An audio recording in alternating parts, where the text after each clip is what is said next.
جو نظر آتا ہے کہ بہت اچھا کام کرنے کی صلاحیت رکھتے ہیں اور بہت اچھا کام کر رہے ہیں، جی ان سے متعلق ذرا رائے دیجیے۔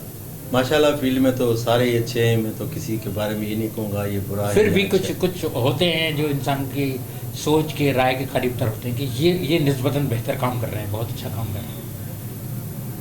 یعقوب بھائی یہ بہت مشکل سوال ہے، میں اس کا اب کیا جواب دوں؟ میرے لیے تو سب باز عزت ہے اور بہت میں اچھا پھر بھی سب کے چلیں لیے کچھ لوگوں کے تو نام لے ہی دیں جو قابل ذکر ہیں اس وقت جو کام جی چل رہے ہیں۔ جی جی۔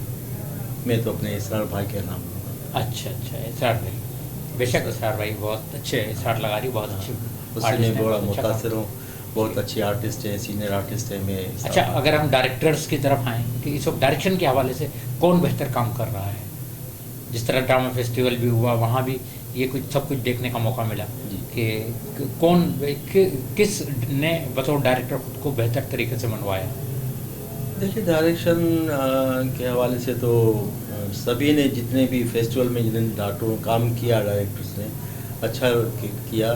اب میں کسی ایک کا نام لوں دوسرا دل میں گر گیا تو میں اس کا جواب اچھا مطلب یہاں آپ تھوڑا سا ڈپلومیسی سے کام لے رہے ہیں تو چلیں اچھا یہ بتا دیں، چلیں فیمیل فنکاروں آپ کو کون سی فنکاریں اس وقت جو فعال ہیں کام کر رہی ہیں ان میں کون اچھی لگتی ہیں کہ اپنی پرفارمنس کے تعلق سے متاثر کرتی ہیں؟ فیمیل میں پوچھ رہے ہیں؟ جی فیمیل فنکاریں، خواتینوں میں ماشاءاللہ ہماری چھوٹی سی ایک پیاری سی بچی ہے سندھیا سندھی بھی اچھا کام کر رہی ہے، ٹھیک ہے، اور میڈم سدرا شیخ صاحبہ جی بڑی اچھی آرٹسٹ ہیں، جی بہت کانفیڈنس ان میں بہت اچھا مجھے لگتا ہے ان کی پرفارمنس۔ میں سدرا شیخ کو بہت لائک کرتا ہوں اس حوالے سے، میری بچیاں ہیں، ہاں میں نے ان کے ساتھ کردار بھی کیا ہے اسٹیج پر، اور عنقریب ایک اور کردار ہے جو میں باپ کی حیثیت سے کرنے والا ہوں، میری بیٹی بنی ہے سدرا شیخ، ٹھیک ہے، عنقریب ایک ڈرامہ اسٹیج ڈرامہ ہونے والا ہے ماہ رمضان میں۔ اچھا یہ گائکی یا نعت خوانی وغیرہ سے کوئی شوق یا دلچسپی ہے آپ کی؟ ہاں سننے کی حد تک، میں نے کبھی گایا نہیں۔ اچھا کبھی نعت وغیرہ پڑھی؟ نہیں پڑھی؟ اچھا چلے ٹھیک ہے۔ یہ بھٹی صاحب یہ ہمارے جو احساس چینل جو ایک کام کر رہا ہے، بالکل ایک اپنی نوعیت کا طرح جدا گانا کام کر رہا ہے کہ ہم شہر بھر کے جو ثقافتی اور سماجی شخصیات ہیں ان کو ہم اپنے اسٹوڈیوز میں لاتے ہیں، ان کے حالات ایک انٹرویو کی صورت میں ان کے تجربات، ان کے محسوسات، ان کے حالات زندگی سوالات کر کے ان سے متعلق اور پھر ان کی زبانی ہمارے ناظرین تک پہنچاتے ہیں۔ تو یہ کام، اس کام کو، اس جذبے کو آپ کیا نام دیں گے؟ احساس کی ٹیم کے تعلق سے، سرفراز صاحب کے تعلق سے؟ ہاں سرفراز بھائی کا بھی میں مشغول ہوں، اور یہ احساس نیوز چینل بہت اچھا چینل جا رہا ہے، تقریباً فنون لطیفہ سے جو تعلق رکھنے والی شخصیات آتی ہیں انہوں نے یہاں پر جتنے انٹرویوز وغیرہ دیے ہیں اس حوالے سے میں اپریشیٹ کرتا ہوں۔ احساس نیوز والوں کو بڑا اچھا پروگرام کر رہے ہیں، اور اللہ تعالیٰ آپ کو اور بھی ترقی دے اور بھی عزت دے آپ کو، اور آپ کو اضافہ ہو اس چیز میں۔ آمین۔ بھٹی صاحب بہت اچھی گفتگو رہی آپ سے، چلتے چلتے آپ جو ہے نا احساس کے ناظرین کو کوئی پیغام دے دیجیے۔ احساس ہمیشہ اس طرح سے کام کرتی رہے اور فنون لطیفہ سے تعلق رکھیں، سارے جتنے بھی ہمارے شخصیات ہیں ان کے تاثرات، ان کے جذبات، ان کے انٹرویوز وغیرہ یہ پیش کرتی ہے، اسی طرح سے یہ پروگرام چلتا رہے گا۔ میری دعائیں ہیں آپ کے ساتھ ہیں، اللہ تعالیٰ سب کو خوش رکھے، آباد رکھے۔ بہت بہت شکریہ بھٹی صاحب۔ ناظرین آج ماہ سیام اور احساس کے مہمان میں آپ کی ملاقات ہم نے ولی محمد بھٹی صاحب سے کروائی، اور انہوں نے اپنے آغاز کے حوالے سے کہ فن کا آغاز انہوں نے کس طرح کیا اور مختلف ادوار میں کس طریقے سے انہوں نے کن کن شعبوں میں جو اظہار کے ذرائع ہیں کام کیا۔ کل پھر کسی شخصیت کے ساتھ حاضر ہوں گے، لیکن جانے سے پہلے آپ سے ایک ریکویسٹ کہ سبسکرائب کیجئے احساس کو، لائک کیجئے اور اپنی رائے کا اظہار بھی کیجئے۔ اجازت دیجئے یعقوب رشید کو، فی امان اللہ۔